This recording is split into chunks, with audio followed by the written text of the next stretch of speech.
Se você está assistindo agora, me conta nos comentários de onde você está vendo esse vídeo. Eu adoro saber até onde essas histórias conseguem chegar. Porque a minha começou longe, do outro lado do oceano, em meio a ruínas, fumaça e silêncio. Tudo começou numa manhã fria de janeiro de 1950, quando eu, aos 13 anos, enterrei meu pai com as próprias mãos. O solo de Dresden ainda estava marcado pelas bombas que choveram durante a guerra, mas foi uma pneumonia que levou ele embora, silenciosa, rápida, cruel. Não houve flores. Apenas uma cova rasa ao lado de outras tantas em um terreno improvisado onde a dor morava faz tempo. Minha madrasta, Hedwig, não chorou. Enquanto eu segurava o casaco dele contra o rosto tentando lembrar seu cheiro, ela apenas virou as costas e disse: "Vamos logo, já perdemos tempo demais aqui." Eu queria gritar, queria perguntar por que ela era tão dura, mas minha voz não saía.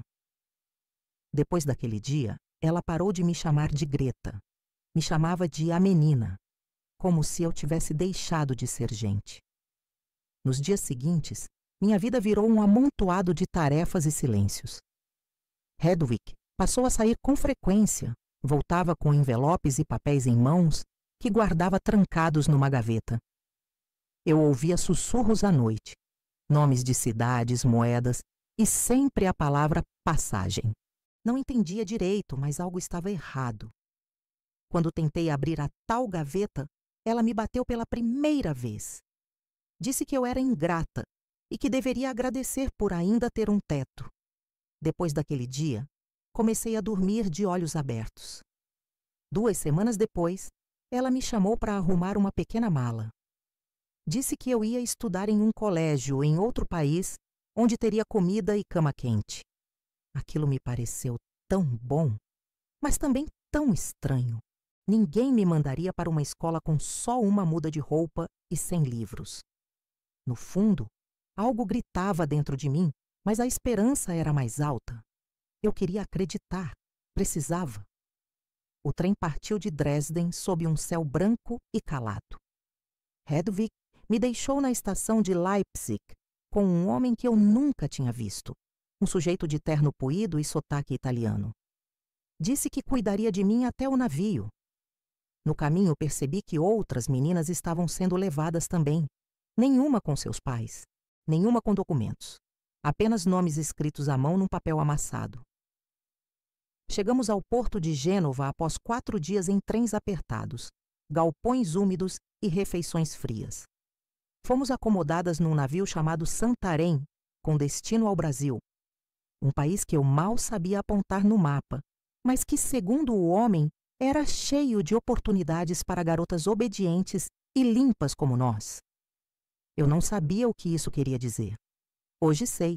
Naquele momento, apenas senti um arrepio gelado que não combinava com o calor do cais. Durante a travessia, as suspeitas viraram medo. Havia uma lista com os nomes das meninas e os nomes dos homens que iriam recebê-las no desembarque. Meu nome estava ali, mas o campo destinatário estava vazio, apagado, rasurado. Perguntei para o cozinheiro do navio, um sujeito português de fala mansa chamado Arthur, o que aquilo significava. Ele sorriu de lado e disse: "Algumas têm sorte, outras têm o que merecem. A comida era pouca, os olhares eram muitos, e nenhum deles era bom. Havia algo errado com aquele navio. Algo podre por trás da promessa de um recomeço." Certa noite, uma menina chamada Anka, de rosto sardento e olhos assustados, me puxou pelo braço e sussurrou: "Você foi vendida. Ninguém está vindo te buscar como filha. Você é encomenda." Essas palavras me cortaram por dentro como lâmina fria.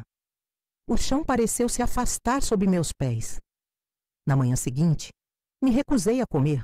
Fiquei encolhida na cabine, abraçada à única fotografia do meu pai. Foi ali, entre as ondas e o cheiro salgado do mar, que eu comecei a entender. A guerra tinha acabado para os homens, mas para nós, meninas órfãs, ela ainda estava só começando. Não havia paz para quem não tinha ninguém. Eu não tinha mais volta. Estava presa naquele navio como uma caixa esquecida, flutuando entre um passado destruído e um futuro desconhecido. E o mais cruel de tudo era não saber se alguém, em algum lugar, ainda me esperava.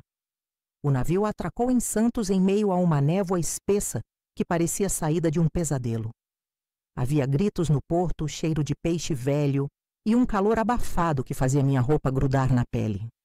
Fui a última a descer. Um homem de terno claro, chapéu branco e um lenço perfumado no bolso me aguardava com um papel na mão. Ele me olhou de cima a baixo e disse: "Você é Greta Kranz?" Sem saber o que responder, apenas balancei a cabeça. Esse homem se chamava Dr. Avelar. Falava alemão com um sotaque estranho, como se tivesse aprendido apenas o suficiente para dar ordens. Me levou num carro preto sem dizer para onde íamos. Durante o trajeto, ele ligou um rádio que tocava músicas lentas e fumava charutos sem parar. Quando perguntei para onde estávamos indo, ele respondeu: "Para o sul. Lá você vai começar sua nova vida." A viagem durou 2 dias. Dormi num quarto de pensão em Curitiba e depois seguimos por estradas de terra até uma cidade chamada Caxias do Sul. Era tudo tão diferente. As casas de madeira, as placas escritas em português e italiano, as montanhas verdes que pareciam dobrar o horizonte. Mas havia algo familiar também. Os rostos sérios, os olhares desconfiados, o silêncio entre as palavras. Quando chegamos, fui deixada em frente a uma casa grande, de janelas fechadas e jardim descuidado. Uma senhora magra e encolhida, com olhos miúdos e pele seca como o papel antigo, abriu a porta. Chamava-se Dona Matilde. Era ela quem iria me preparar para o futuro, segundo o Dr. Avelar. Fui instalada num quarto no sótão, onde o telhado vazava e os ratos caminhavam como se fossem donos do lugar. Nos dias seguintes, comecei a entender onde eu estava. A casa de Dona Matilde recebia meninas como eu, todas jovens, estrangeiras, órfãs ou rejeitadas. Éramos ensinadas a servir à mesa, a costurar roupas, a nos calar quando os homens falavam e, acima de tudo, a obedecer. Dona Matilde dizia: "Comporte-se ou será devolvida." Mas eu sabia que ninguém queria de volta o que foi comprado. Fui apresentada então ao homem que havia me requisitado. Um comerciante chamado Ervinus der Schmidt, 55 anos, dono de um armazém antigo e decadente no centro da cidade. Ele me olhou como se eu fosse uma mercadoria. Disse: "Parece saudável. Espero que saiba cozinhar." Tentei sorrir, mas por dentro eu tremia. Cada palavra dele era um lembrete de que eu não era livre. Na noite em que ele veio me buscar, fingi estar doente. Vomitei, tremi, chorei. Dona Matilde não se comoveu. Disse que ele era paciente e que voltaria. E voltou. 2 dias depois, fui colocada dentro do mesmo carro preto, sem direito a protestar. No caminho, Ervino contou sobre sua esposa morta, suas dívidas e sua vida solitária. Ele falava como se eu fosse a solução para todos os seus problemas. A casa dele era fria, úmida e cheia de retratos antigos. Não havia outras pessoas. Só ele e eu. No primeiro jantar, ele me serviu sopa rala e disse: "Aqui você terá cama, comida e meu nome. Em troca, exijo lealdade." Fingi estar cansada, pedi para me deitar cedo e, quando ele se distraiu, comecei a procurar uma saída. Todas as janelas tinham trancas por dentro e a porta da frente era fechada com chave que ele carregava no bolso. Passei aquela noite em claro, chorando baixinho. Rezei em silêncio, pedi a Deus que me mostrasse uma saída.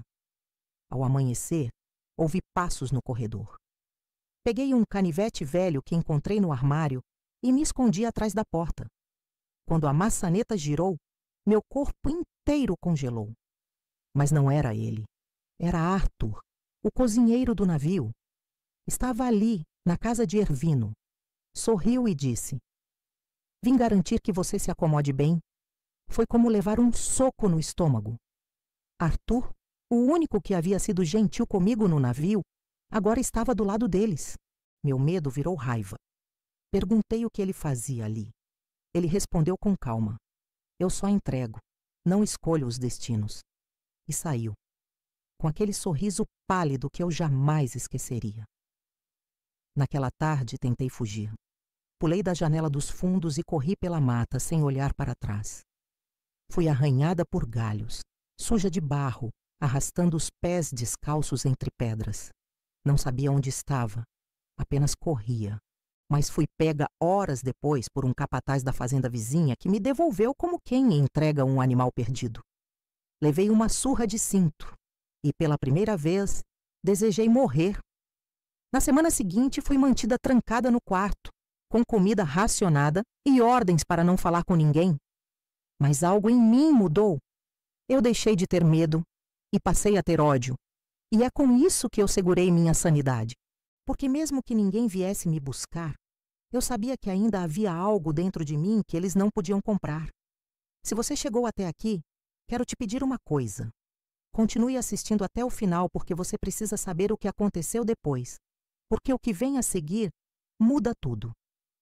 Os dias seguintes passaram como um borrão. Eu não falava com ninguém, não respondia quando Ervino perguntava, e comia o mínimo necessário para me manter viva. Ele parecia satisfeito com o silêncio.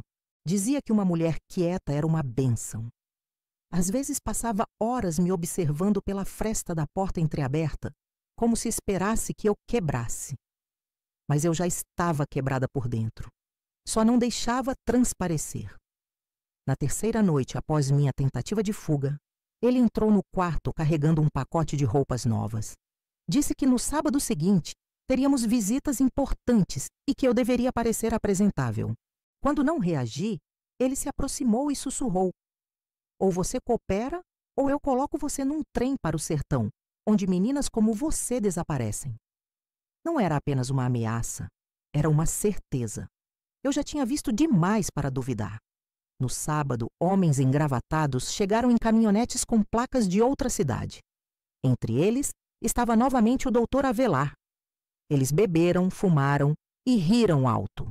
Eu servi a mesa sem levantar os olhos. Quando terminaram o jantar, um deles se aproximou e segurou meu queixo com força. Disse: essa é a nova? Parece frágil, mas tem olhos de fera. Me encolhi sem responder. Avelar interferiu. Ela ainda está sendo amaciada. O riso que seguiu me fez tremer por dentro. Na madrugada seguinte, vomitei até não ter mais forças. Minhas mãos tremiam, meu corpo inteiro doía, mas minha mente estava estranhamente alerta. Eu sabia que precisava sair dali, só não sabia como. Passei a observar tudo. O barulho do portão, os horários das entregas no armazém, até o comportamento dos cachorros. Foi quando percebi que às terças-feiras, um dos empregados, um jovem chamado Paulo, saía para entregar mantimentos e deixava a porta dos fundos apenas encostada. Planejei cada detalhe da fuga. Usei um pedaço de arame para destravar a pequena janela do banheiro. Escondi algumas fatias de pão duro e uma garrafa d'água dentro da barra da minha saia. No dia seguinte, quando Paulo saiu, esperei 5 minutos e então corri. Corri como nunca havia corrido. Cruzei a estrada e entrei na mata sem olhar para trás, com o coração explodindo dentro do peito. Só parei quando meus pés sangraram e minhas pernas já não me obedeciam. Me escondi dentro de um galpão abandonado. Chovia. Eu tremia, molhada, faminta, com medo de que qualquer som fosse a voz de Ervino ou o motor do carro preto. Mas naquela noite, alguém diferente me encontrou. Um caminhoneiro chamado Eloy, de pele escura e olhos doces, me ofereceu um cobertor e perguntou o que eu fazia ali. Não consegui mentir. Desabei em prantos. Contei tudo, entre soluços, tropeçando nas palavras em português que ainda aprendia. Ele me levou até a casa da irmã dele, em Bento Gonçalves. Uma mulher chamada Helena, que me olhou nos olhos como ninguém havia feito desde que saí da Alemanha. Me deu sopa quente, roupa seca e um lugar seguro para dormir. Pela primeira vez em meses tive um sono profundo, sem pesadelos. Mas ao acordar, a culpa veio como um maremoto. Eu me sentia suja. culpada por ter sobrevivido enquanto outras ficaram para trás. Durante semanas, Helena tentou me convencer a denunciar Ervino, mas eu não conseguia. Sentia que ninguém acreditaria em mim. Eu era apenas uma garota estrangeira, sem documentos, sem sobrenome conhecido. Ao invés disso, me isolei. Fiquei muda por quase 2 meses. Passava os dias escrevendo num caderno velho. Escrevia em alemão, em português, em rabiscos que só eu entendia. Era meu jeito de manter a sanidade. Certa manhã, ouvi a rádio da cidade anunciar que a polícia procurava uma jovem fugitiva, descrita como perigosa e mentalmente instável. Meus olhos congelaram. Eu era a fugitiva. Estavam tentando me fazer parecer louca. Helena desligou o rádio e disse: "Aqui, ninguém vai te tocar." Mas sabíamos que não era verdade. O mundo era pequeno para quem não tinha onde se esconder. Foi quando Eloy sugeriu: "Vamos mudar seu nome? Vamos fazer você nascer de novo." Aceitei. Passei a me chamar Lívia. Helena me ensinou a costurar e me apresentou a uma professora aposentada que me dava aulas de português em troca de pequenos bordados. A cada ponto de linha, eu costurava uma nova versão de mim mesma. Ainda doía lembrar de tudo. Ainda doía ouvir palavras em alemão. Mas pela primeira vez, aquela dor não me paralisava. Ela me fazia continuar. Foi durante essa fase que comecei a escrever cartas. Cartas que nunca seriam enviadas. Cartas para meninas como eu, que talvez ainda estivessem presas em casas como a de Ervino. Escrevia como se pudesse alcançá-las através do papel. Como se meu grito silencioso pudesse romper paredes e correntes. Escrevia porque era a única forma de existir. Se você está gostando dessa história, não se esqueça de se inscrever aqui no canal. Isso ajuda muito para que mais pessoas conheçam histórias reais como a minha. E como a de tantas outras que ainda não tiveram voz. Recomeçar não é como virar uma página. É como aprender a escrever de novo com as mãos feridas.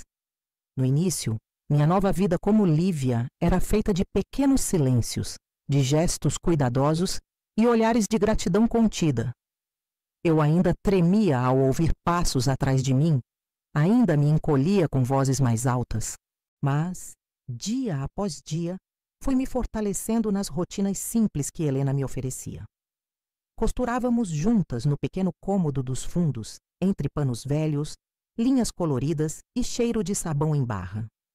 A agulha era minha arma contra o passado. Cada ponto firme que eu dava no tecido era uma prova de que eu ainda estava viva, apesar de tudo. Helena dizia que minhas mãos tinham talento, e aos poucos passei a costurar também para outras vizinhas. O dinheirinho que entrava me fazia sentir útil, inteira. Na escola noturna onde Helena me matriculou com nome falso, aprendi a escrever cartas formais. Aprendi a falar português sem tropeçar. Aprendi que palavras podiam curar, assim como podiam ferir. A professora, Dona Clara, era viúva e exibia um sorriso triste, mas generoso. Foi ela quem leu um dos meus textos rabiscados e disse: "Você tem uma história que precisa ser contada." Mas eu ainda não estava pronta.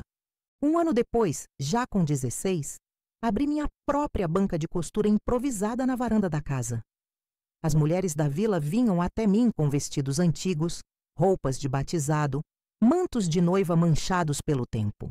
Eu costurava com paciência, com carinho, e ouvia. Ouvir era uma das poucas coisas que aprendi a fazer bem. Ouvi histórias de abandono, de pobreza, de traições silenciosas, e entendi que a dor não era minha sozinha.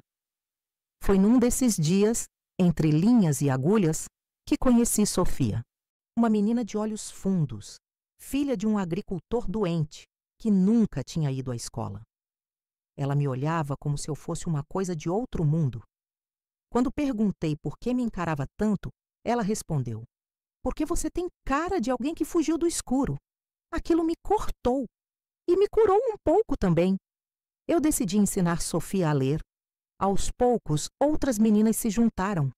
Filhas de imigrantes, órfãs, meninas que trabalhavam durante o dia e sonhavam com um futuro à noite.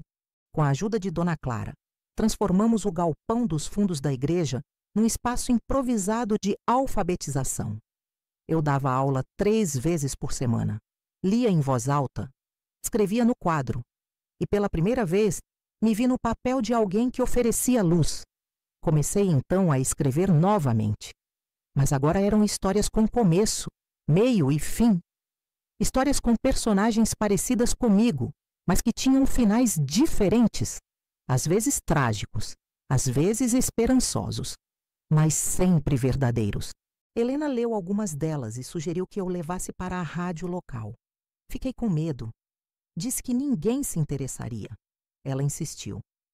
Você não faz ideia de quantas outras estão esperando ouvir que é possível escapar. Naquela época, a rádio era o coração da cidade. As vozes vinham pelos alto-falantes como visitas íntimas.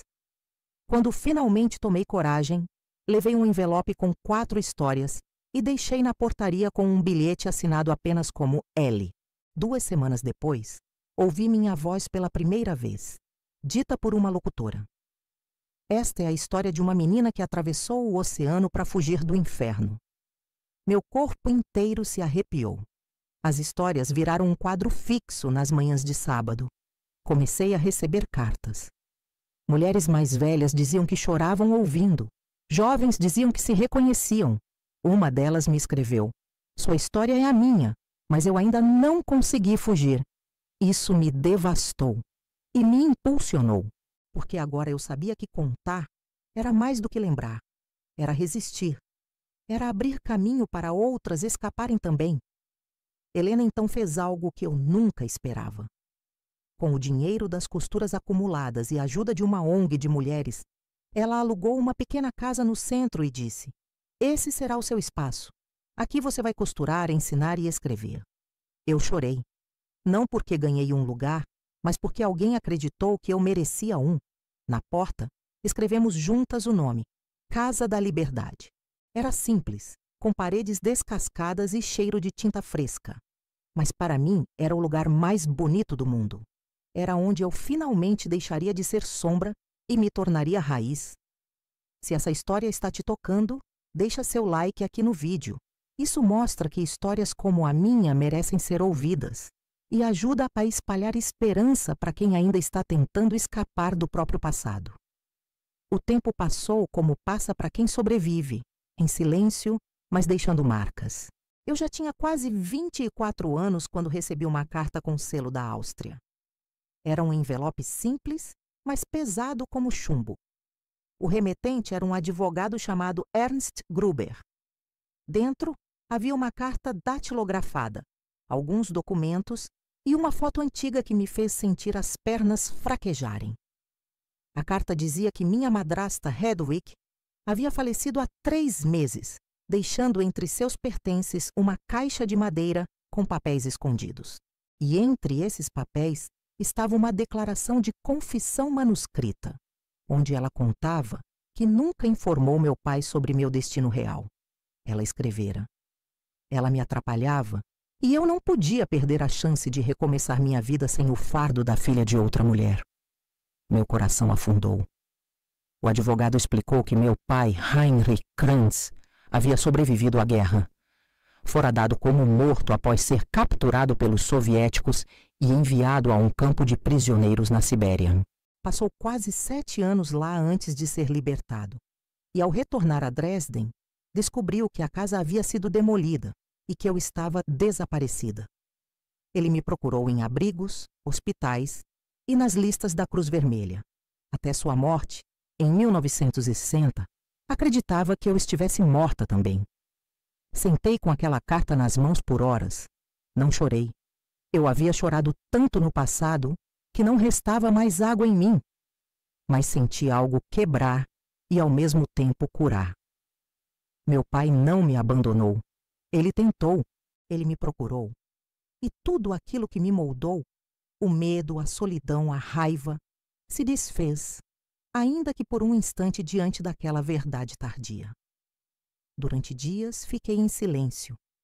Lia e relia a confissão de Hedwig e as anotações do advogado. Cada linha era uma faca e um alívio. Foi então que entendi. Minha história precisava ser contada como ela era. Não como tragédia, mas como um caminho. Um rastro de migalhas para que outras meninas perdidas pudessem encontrar a saída da floresta. Foi Helena quem me encorajou a transformar os escritos em livro. Disse: tem coisas que não são só suas, são do mundo. Fiquei meses organizando tudo, reescrevendo as passagens mais duras, tentando encontrar palavras menos cruas para dores que nunca foram suaves. Quando terminei, entreguei o original a uma editora pequena da cidade, sem grandes expectativas. O livro se chamou O Ninho da Tempestade e, para minha surpresa, tocou corações muito além dos vales do sul. Recebi cartas do Brasil inteiro. Mulheres que haviam sido vendidas, meninas que cresceram em casas onde ninguém dizia "eu te amo". Filhos que reencontraram mães perdidas na imigração. A história de Greta ou Lívia já não era só minha. Era uma voz coletiva, viva. Um dia, recebi a visita de uma jovem jornalista que disse: li seu livro e quero contar a sua história para a televisão. Eu hesitei. Tive medo da exposição. Mas ela me olhou nos olhos e falou: tem gente presa exatamente onde você esteve e ainda acha que nunca vai sair. Isso me fez aceitar. Não por vaidade, mas por missão. Quando a reportagem foi ao ar, a Casa da Liberdade recebeu dezenas de telefonemas em poucos dias. Muitas queriam ajuda. Outras só queriam contar suas histórias. Mulheres idosas que nunca haviam tido coragem de falar. Meninas que fugiram de abusos e que agora tinham um lugar para recomeçar. E com isso, entendi que minha dor havia virado ponte. Hoje, a Casa da Liberdade tem mais de 20 voluntárias. Oferecemos aulas, abrigo, atendimento psicológico e oficinas de costura. Não temos muito, mas temos o suficiente para começar. E começamos todos os dias com cada mulher que entra pela porta carregando o próprio silêncio e saindo com a voz. Às vezes volto à janela da casa e olho para o céu. Imagino meu pai olhando por mim de algum lugar. Imagino se ele se orgulharia. E no fundo, acredito que sim. Porque tudo o que sou veio da vontade de não deixar que a dor me definisse. Porque sobreviver não é apenas continuar respirando. É transformar a dor em algo útil, em algo que ilumine o caminho para outros. Se essa história te emocionou, compartilhe este vídeo com alguém que precisa ouvir isso. E se você chegou até aqui, comenta uma palavra que represente o que sentiu com tudo o que viveu comigo. Porque às vezes, uma simples palavra pode salvar alguém do silêncio eterno.